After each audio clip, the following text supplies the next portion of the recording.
ने दोबारा से अटैक कर दिया है ईरान के ऊपर। अगर हम ग्लोबल मार्केट की बात करें तो ग्लोबल मार्केट में पूरी तरीके से लाल रंग फैला हुआ है।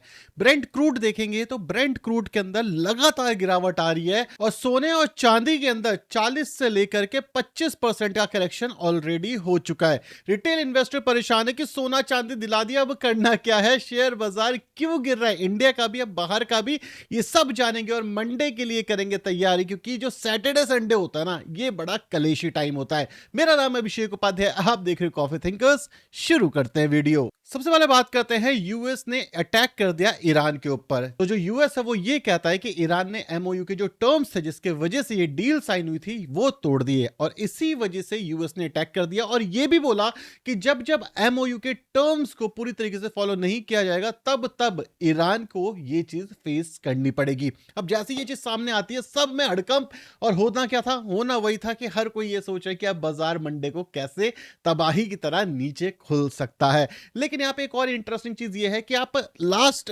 एक साल से देखो, शायद ये वीडियो जो कि मंडे को कुछ होने वाला है, एक साल होने वाला है जितनी मुझे याद है, मैं ये वीडियोस बना रहा हूं। क्यों होता है, मुझे एक चीज समझ आ चुकी है इस समय पे, और शायद दुनिया को भी समझ आ गई होगी, आपको भी समझ आ गई होगी कि यूएस बाजार जब फ्राइडे को बंद होता है, सैटरडे संडे कुछ ना कुछ ऐसा होता है जिसका इंपैक्ट मंडे की मार्केट में पड़ने वाला है। तो जो भी इंसान ऑप्शन ट्रेड करता है उसके हाल बुरे हो जाते हैं। वो समझ ही नहीं पाता कि भाई ये जो पोजीशन मैं लेकर के मंडे के लिए जा रहा हूं क्या होगा, बहुत ज्यादा अनसर्टेनिटी होती है। तो मेरे भाई फ्यूचर ऑप्शन कर रहे हो तो थोड़ा संभल के रहो, अगर आप शॉर्ट कर रहे हो या लॉन्ग कर रहे हो, क्योंकि कब क्या होगा किसी को नहीं पता। बहुत सारे ट्रेडर्स ने इस समय पे पैसा खोया है बिना स्टॉप लॉस के। अगर आप एफएनओ कर रहे हो तो बहुत बड़ी दिक्कत में आ जाओगे। लॉन्ग टर्म इन्वेस्टर्स के लिए, लॉन्ग टर्म इन्वेस्टर्स को कोई फर्क नहीं पड़ता, कल क्या होगा इससे फर्क ही नहीं पड़ता, मंडे क्या होगा इससे फर्क ही नहीं पड़ता। फर्क पड़ता है कि 2 साल 3 साल 4 साल बाद क्या होगा, एक साल में क्या होगा इससे भी फर्क नहीं पड़ता। क्योंकि एक साल की कहानी में आपको बहुत बार सुना चुका हूं कि एक साल में रिस्क है, एक साल का आपको और 1 से 1.5 साल का पेन और देखना पड़ेगा। इंडियन मार्केट अभी के लिए थोड़ा सा प्रॉब्लम में दिख रही है, और ये प्रॉब्लम क्यों है, क्रूड ऑयल की वजह से, करेंसी वीकनिंग की वजह से, एफआई की सेलिंग की वजह से, और जो करप्शन के जो चीजें निकल रही हैं हमारे देश में, जितने ज्यादा स्कैम हो रहे हैं, मतलब जो रिजल्ट्स आ रहे हैं कंपनी के, वो रिजल्ट्स के ऊपर भी अकाउंटेंसी इश्यूज निकल के आ रहे हैं। ये सब एक बहुत नेगेटिव सेंटिमेंट बनाता है एफआईआई के लिए, और हमारी गवर्नमेंट अब इस पे काम करने की बात कर रही है, नहीं कर रही पता नहीं। एफआईआई इंडिया में इन्वेस्ट करेगा, कब करेगा पता नहीं, क्योंकि करेंसी वीक होना एक बहुत बड़ा रिस्क होता है। कई बार मेरे से लोग पूछते हैं कि भाई एफआईआई का क्या सीन है, कब आएगा, क्या लगता है आपको? जब तक आपकी करेंसी स्टेबल नहीं होगी, मतलब मैं कह रहा हूं अगर करेंसी को $1 इक्वल्स टू $120 होना है, ठीक है, $1 इक्वल्स टू 120 रुपए होना है, मैं कहता हूं कल हो जाए मेरे भाई। हाँ, झटका लगेगा, हाँ जो गरीब हैं उन पे दिक्कत आएगी, हाँ हम काफी सारी चीजें शायद नहीं खरीद पाएंगे, हाँ दिक्कतें रहेंगी, पैसा कम आएगा, लेकिन स्टेबिलिटी आएगी, फिर ग्रोथ वहां से शुरू हो सकती है। तो करेंसी जितनी टूटनी है उतनी टूट जाए, एक बार आकर के एक जगह पे सस्टेन कर ले, फिर एवरेज जो 3% गिरती है वो गिरनी शुरू कर दे, एफआईआई वापस आ जाएंगे। लेकिन करेंसी इसी हिसाब से वॉलेटाइल रहेगी तो एफआईआई तब तक इंडिया में नहीं आएंगे, तब तक सेल ऑफ आपको देखने को मिलेगा, ऐसा मेरा मानना है। अब बात करते हैं ग्लोबल मार्केट की। सो ग्लोबल मार्केट के अंदर भी कुछ खास आपको देखने को नहीं मिल रहा। ओवरऑल जो मार्केट है हर जगह की, वो आपको रेड में ही देखने को मिल रही है। जो हमारा फ्राइडे का बाजार था उसके अंदर एसेस तो कुछ हुआ नहीं। हाँ, मंडे के बाजार के लिए चीजें थोड़ी सी खराब है। यूएस के अंदर जो डाउ जोन्स है उसके अंदर वेरी वेरी बुलिशनेस दिख रही है, यूरोपियन मार्केट बुलिशनेस के अंदर आ रही है। जो हमारा गिफ्ट निफ्टी है वो नेगेटिव दिख रहा है, तो हो सकता है कि जब मंडे को बाजार खुले थोड़ा सा नेगेटिव सेंटिमेंट के साथ ही चले। देखो, अगर शेयर बाजार को आप इस समय पे देखोगे, इंडियन मार्केट को, तो 2-3 सेक्टर हैं। जो निफ्टी की बात कर रहा हूं मैं, छोटे सेक्टर्स तो भाई तबाही मचा रहे हैं। अगर आपको नहीं पता, इंडिया के अंदर जो छोटे सेक्टर्स हैं जैसे कि केमिकल सेक्टर हो गया, फार्मा सेक्टर हो गया, वो तबाही मचा रहे हैं। उनमें एज सच कोई बहुत बड़ी तबाही नहीं दिख रही। जो हमारे टॉप टीयर सेक्टर्स थे जैसे कि कंज्यूमर हो गया, बैंकिंग हो गया, एनबीएफसी हो गया, इनमें प्रॉब्लम है। क्यों प्रॉब्लम है? इन्फ्लेशन बढ़ रहा है। इंडिया का जो इन्फ्लेशन है वो बढ़ रहा है। आप कह लो कि जो जीडीपी के नंबर है वो 7 के हैं, 8 के हैं, नहीं पता किसी के कितने हैं, लेकिन इन्फ्लेशन इंडिया में बढ़ रहा है। अगर आपको यकीन नहीं होता तो एप्पल जैसी कंपनी ने अपने जो प्रोडक्ट्स हैं उनके प्राइस में मेजर हाइक करी है। मतलब जो लैपटॉप पहले 1,80,000 का मिलता था, अब वो 2.5 लाख रुपए का हो गया। मतलब 50,000 से ज्यादा प्राइस हाइक कर दिया गया है लैपटॉप्स के ऊपर, वॉचेस के ऊपर, जितना मैं याद कर पा रहा हूँ। अभी फोन पे नहीं किया, बट अगर एप्पल ये चीज कर रहा है तो आप ये सोचो ये बहुत बड़ी बात है। ऐसा मैं क्यों कह रहा हूं? देखो, एप्पल जो प्राइस हाइक है वो ऑल ऑफ द सडन नहीं करता, वो करेंसी के हिसाब से थोड़ा बहुत ऊपर नीचे करता है। लेकिन अगर इस लेवल की प्राइस हाइक हुई है तो उसे पता है इंडिया के अंदर डिमांड थोड़ी सी कम होगी। लेकिन प्राइस हाइक क्यों है? क्योंकि ऑपरेटिंग प्रॉफिट मार्जिन पे इंपैक्ट आ रहा है। मेमोरी कॉस्ट बहुत ज्यादा बढ़ चुकी है। मेमोरी किस चीज में यूज होती है? कैमरे में मेमोरी यूज होती है, पीसी के अंदर मेमोरी यूज होती है, एआई के अंदर मेमोरी यूज हो रही है। क्यों हो रही है ये कॉस्ट, क्यों बढ़ रही है? हम पूछते हैं गुड मॉर्निंग मैसेज लिख दो चैट जीपीटी से। अब चैट जीपीटी लिख देता है, वहां पे 10 गैलन पानी जो है वो बर्न हो गया। क्यों भाई? ये पूरा प्रोसेस करने में प्योर साफ पानी यूज होता है। तो सोचो पानी की कमी आने वाले टाइम पे कितनी ज्यादा होने वाली है। एक और थोड़ी सी नेगेटिव साइड की न्यूज बताता हूं मैं। बोलोगे नेगेटिव पॉजिटिव कुछ नहीं होता, लेकिन ये समझो अगर आप इंडिया के वासी हो तो इंडिया के अंदर बात हो रही है डेटा सेंटर लगाने की, है ना। हमें काफी ज्यादा मजा आ रहा है कि भाई इंडिया में डेटा सेंटर लग जाएगा, ये हो जाएगा, वो हो जाएगा। बट मेरे भाई, जब डेटा सेंटर लगेगा तो पता है उसके इंपैक्ट क्या होने वाले? एनवायरमेंटल इंपैक्ट फॉर श्योर होने वाला है। दूसरी चीज, जब डेटा सेंटर लगता है, और डेटा सेंटर शहरों के पास ही लगता है, मुश्किल से 50 किलोमीटर के अंदर ही लगता है जहां शहर खत्म होते हैं, वहां पे ना धम धम जो आवाज है, मशीनों की आवाज है, वो बहुत ज्यादा आती है। यूएस में आती है। और जिस जिस घर के पास, मतलब जिस जिस एरिया के पास डेटा सेंटर लगे हैं, वहां पे कंप्लेन बड़ी आती है। वहां पे तो चलो कंप्लेन सुनी जाती है, यहाँ पे सुनी नहीं जाती। एक और इंपॉर्टेंट चीज, जब डेटा सेंटर यूज होता है तो पानी पानी बहुत ज्यादा यूज होता है उन्हें ठंडा करने के लिए। और वो पानी कौन सा पानी है? साफ पानी है। तो वो जो वाइट वाटर वाला सेक्टर है इंडिया के अंदर, यहाँ पे बड़ी अपॉर्चुनिटी दिख रही है। तो आपको ऐसी अपॉर्चुनिटी देखनी पड़ेगी इंडिया में। और ये सेक्टर्स जो है ना, जो वायर हो गए, ऑप्टिक फाइबर वाले जो वायर हो गए, ऑप्टिक फाइबर केबल वाले हो गए, और वाटर प्यूरिफायर हो गए, जो हमारी एनर्जी कंजम्पशन, मतलब जैसे बैकअप हो गया, ठीक है, ये हो गई, ये जैसे कमिंस इंडिया हो गई, टीडी पावर हो गई, जो पावर सेक्टर की कंपनी है, ये देखो ये बहुत ही प्यारा सेक्टर है, बहुत ही बढ़िया से चल रहा है, चुपचाप चल रहा है, केपिक्स का पार्ट है ये। तो यहाँ पर बढ़िया काम हो रहा है। आपको ये चीज देखनी पड़ेगी। अगर आप ये नहीं देख रहे, आप सिर्फ निफ्टी 50 देख रहे हो, तो चीजें थोड़ी सी डोलम डोल रहेगी। इसलिए मैं कह रहा हूँ कि म्यूचुअल फंड थोड़ा सा ठीक है, बट स्टॉक स्पेसिफिक ना अपॉर्चुनिटी है, इंडिया में है। आप याद रखो 2000 के टाइम पर भी इंडिया में ग्रोथ नहीं थी, आईटी की वजह से ग्रोथ आई। उसके बाद आईटी को उतना लंबे समय तक टैक्स का बेनिफिट मिला, उससे ग्रोथ आई इंडिया के अंदर। तो ये जो सेक्टर्स है ना, इनमें काम हो रहा है। आईटी सेक्टर मरेगा नहीं, आईटी सेक्टर चेंज हो जाएगा। मतलब आईटी की जगह वो data centre, as a data centre sector हमें बंद करके दिख सकता है, पावर सेक्टर हमें बन के दिख सकता है, जो अगली लेग ऑफ ग्रोथ लेकर के आएगा इंडिया के लिए। तो इसके ऊपर ध्यान रखो अपना थोड़ा सा। Other than that, Brent crude क्यों गिर रहा है? यूएस ने तो हमला कर दिया, ब्रेंट क्रूड तो अब तक गिर जाना चाहिए था ना। मतलब ब्रेंट क्रूड तो महंगा हो जाना चाहिए था। हुआ क्या है? सबसे पहली चीज, हमला हुआ है। अभी भी ये बात हो रही है कि भाई स्ट्रेट ऑफ हॉर्मुज ओपन ही है, बंद नहीं हुआ है। दूसरी इंपॉर्टेंट चीज, देखो कोई भी प्राइस की अगर हम जब बात करते हैं तो प्राइस में क्या होता है? चीजें प्राइसिंग होती है। मतलब क्या है? अब दुनिया को ये चीज पता चल रही है धीरे धीरे करके कि भाई लड़ाई झगड़े होते रहेंगे, कभी होंगे, कभी खत्म हो जाएंगे, फिर हो जाएंगे, फिर खत्म हो जाएंगे।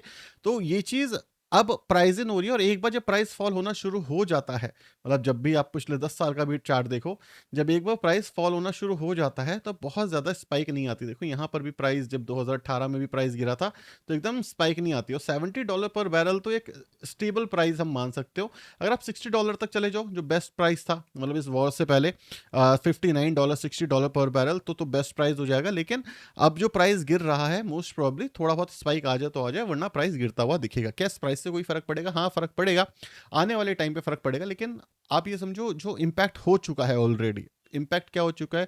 जितनी ज्यादा ये जो पावर, ये जो ऑयल बनाने वाली कंपनी थी, उनके जो सिस्टम्स है वो शट डाउन पड़े हुए, उन पे हमला हुआ है मिडिल ईस्ट के अंदर।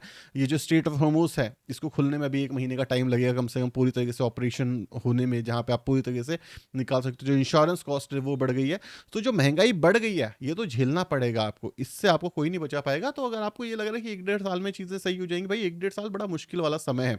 अब मैं ऐसा क्यों कह रहा हूँ? गोल्ड और सिल्वर पे भी बात करते हैं तो आप इससे और अच्छे से समझ पाओगे। देखो, अब देखो गोल्ड की अगर मैं बात करूं तो गोल्ड अपने ऑल टाइम हाई से करीब करीब 25-26% गिर चुका है। थोड़ी बहुत रिकवरी आती है, फिर गिर चुका है। अब रिटेल इन्वेस्टर सोचा भाई करूं तो करूं क्या, बोलूं तो बोलूं क्या। आप एक चीज समझो, आप यहाँ पे क्या हुआ है, यहाँ पे जो वॉल्यूम्स है, आपको याद होगा पहले आपने वीडियोस देखी होगी, वॉल्यूम्स गायब हो गई हैं। मतलब ट्रेडिंग वॉल्यूम्स गायब हो चुकी हैं, और जो मार्केट है वो अब इस समय पर डाउन ट्रेंड में चला गया है। ठीक है, कमोडिटी मार्केट में जो गोल्ड है वो अब डाउन ट्रेंड में चला गया है। तो अब जब तक ये ट्रेंड लाइन नहीं टूटेगी तब तक तो कुछ ही नहीं होने वाला। दूसरी इंपॉर्टेंट चीज, आप देखो कितना सॉलिड अप ट्रेंड हुआ करता था यहाँ पे। ये देखो, जो मैं आपको हमेशा 200 EMA वाला बता रहा हूँ, कितना इतना ज़्यादा गैप हुआ करता था। तो ये एक बहुत ही सॉलिड अप ट्रेंड यहाँ पे बना रहा था, गिर भी रहा था ना, तो ये बहुत जल्दी इसको तोड़ता हुआ दिखा नहीं। मतलब लास्ट टाइम इसने कब तोड़ा था, इसने लास्ट टाइम आपको ये तोड़ता हुआ दिखा था इस वाले जोन में, मतलब 23 अक्टूबर को लास्ट टाइम इसने तोड़ा था। उसके बाद मतलब नीचे आया था, उसके बाद सिर्फ ऊपर ही रहा है। तो अभी जब नीचे आ गया ना, इस बार देखो, इस बार तोड़ के नीचे भी चला गया, तो एक बहुत ही तगड़े बेयरिश मोमेंटम के अंदर चला गया टेक्निकल पर्सपेक्टिव से। फंडामेंटल तो गोल्ड के अंदर होते नहीं, गोल्ड तो सिंपली डिमांड और सप्लाई पे चलता है, लेकिन फंडामेंटली टूट गया, मतलब बेयरिशनेस आ चुकी है। अब यहाँ से फॉल होने के चांसेस और दिख रहे हैं। मेरे पोर्टफोलियो के अंदर 5 से 8% का पोजीशन है। मेरी बाइंग प्राइस अगर मैं सिर्फ नॉर्मल टर्म्स में बताऊँ, INR टर्म्स में, तो 92,000 के आसपास थी।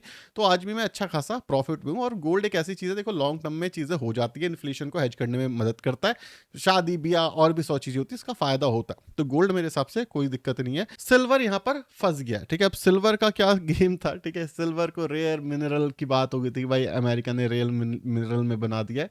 अब सिल्वर में क्या हुआ है, सिल्वर फंस गया, ऊपर से गिर गया है 40%, 50% के आसपास ऊपर से गिर गया, वॉल्यूम खत्म हो चुकी है, RSI जमीन के अंदर धस चुका है इस समय पे।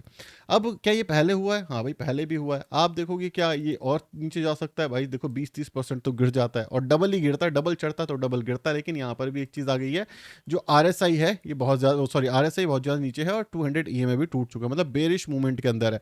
सो अगर आपके पोर्टफोलियो में है या नहीं, मुझे बताना आप क्या सोचे उस समय पर। सिल्वर मेरे पोर्टफोलियो में 2 से 3% के बीच में है। हिस्टोरिकली मैंने बहुत बार बोला था, तो अगर 2 से 3% में लॉस भी हो जाए, 2 से 3% में मैं कह रहा हूँ 10-15% का लॉस भी हो रहा है, जो कि मुझे दिख रहा है इस समय पे, तो क्या ही हो जाएगा, कोई फर्क पड़ेगा नहीं। ओवरऑल पोर्टफोलियो का 2% है ये। वहीं पे गोल्ड मुझे प्रॉफिट निकाल करके दे रहा है अच्छा खासा इस समय पे भी, तो कोई फर्क नहीं पड़ता। तो सिल्वर की जो डिमांड है वो खत्म नहीं हुई, सिल्वर अभी भी उतना ही डिमांड में है। अभी भी गाड़ियों में सिल्वर यूज होता है, अभी भी चीजों में सिल्वर यूज होता है, अभी भी सिल्वर ओवरनाइट तो खुद के बाहर नहीं आ जाएगा। प्रॉब्लम क्या हो रही है? प्रॉब्लम हो रही है डॉलर स्ट्रांग हो रहा है। अब डॉलर अगर स्ट्रांग होगा, तो चाहे सिल्वर हो चाहे गोल्ड हो, ये कहीं ना कहीं फंस जाता है, ये कहीं ना कहीं बेरिश मूवमेंट आ जाता है। क्योंकि प्रॉब्लम क्या हो रही है, जब डॉलर स्ट्रांग हो रहा है, ठीक है, तो क्या होगा, ये जो कमोडिटीज के अंदर पैसा लगा था ना, जहां पे आप पैसा बना सकते थे, वहां से निकल के पैसा डॉलर में जाना शुरू हो जाता है। क्यों? जो यील्ड है आपकी वो बड़ी होती है। अब यील्ड अगर गिर जाए, मतलब एक तरीके से फिक्स इंटरेस्ट की बात कर लेते हैं जो गवर्नमेंट लेती है, अगर यील्ड गिर जाए तो ये पैसा वापस से गोल्ड और सिल्वर में आ सकता है। लेकिन यील्ड अगर नहीं गिरेगी तो यहाँ का जो पैसा है वो सेफ एसेट में जाएगा। मार्केट में बहुत ज्यादा अनसर्टिनिटी है, तो गवर्नमेंट बॉन्ड काफी ज्यादा अट्रैक्ट करने की कोशिश कर रही है खुद की साइड पैसा। देखो डेट जो है वो बढ़ता जा रहा है यूएस का, लेकिन एक और इंपॉर्टेंट चीज है, वो ग्लोबल करेंसी भी है, ठीक है। तो ये एक बेनिफिट है। यूएस के अंदर जो एक और खतरे की साइन इस समय पर शुरू हो चुका है ना, वो है हमारा डेट बबल। डेट बबल का मतलब क्या है? देखो जो नैस्डैक है हमारा, ठीक है, नैस्डैक जो है वो बहुत ही बढ़िया चल रहा था। अब क्या हुआ, वहां पे आ गया स्पेस एक्स, अब आएगा एंथ्रोपिक, उसके बाद आएगा ओपन एआई, क्लॉड और चैट जीपीटी की कंपनी। अब यहां पर भी पैसा जाएगा, तो लिक्विडिटी थोड़ी सी फंसने के चांसेस दिख रहे हैं for a short term perspective, कि हाँ भाई थोड़ा लिक्विडिटी क्रैश आ जाए, क्योंकि कंपनी बहुत बड़ी है, अब प्रॉफिटेबल है नहीं, और नैस्डैक का पार्ट है। तो यही अगर नैस्डैक का पार्ट ना हो तो इनका आईपीओ भी नहीं निकल पाएगा, क्योंकि बहुत बड़े बड़े 1-1 ट्रिलियन के आईपीओ है इनके। लेकिन नैस्डैक का पार्ट है तो लिक्विडिटी एब्जॉर्ब कर लेंगे। लेकिन जब मार्केट के अंदर बुलिशनेस हो और ऐसे आईपीओ आए, तो एक बेरिश मूवमेंट आने के चांसेस थोड़े से बढ़ जाते हैं शॉर्ट टर्म पर्सपेक्टिव से। एक और इंटरेस्टिंग चीज मैं आपको बताता हूं जो शायद आपको अभी तक नहीं पता होगी। जो एआई की ग्रोथ है, ठीक है, जो एआई की ग्रोथ है वो किसके वजह से होनी चाहिए? वो होनी चाहिए हमारे मेटा की वजह से, माइक्रोसॉफ्ट की वजह से, ठीक है।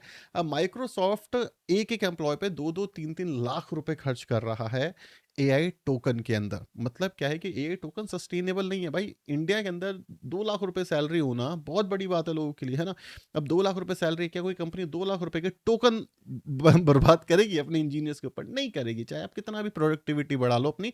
तो ये भी याद रखना कि भाई ये जो एआई टोकन वाला गेम है ना, ये एक बड़ा गेम होने वाला है। तो आने वाले टाइम पे मोस्ट प्रॉब्ली क्या होने वाला है, जॉब आएगी, वापस से जॉब मार्केट में जॉब आएगी, ठीक है। टेक जो लोग हैं उनकी जॉब रहेगी, लेकिन सिर्फ उनको जॉब मिलेगी जिनको एआई अच्छे से यूज करना आता है। मतलब जो टोकन है, ठीक है, जो टोकन है वो कम यूज हो, और इसके बाद वो जॉब कर पाएंगे। सो मोस्ट प्रॉब्ली जो माइक्रोसॉफ्ट हो गई, मेटा जैसी कंपनियां हो गई, ये सर्वाइव कर लेंगी। एक और इंटरेस्टिंग चीज बताता हूँ मैं आपको, जो आपको पता नहीं होगा।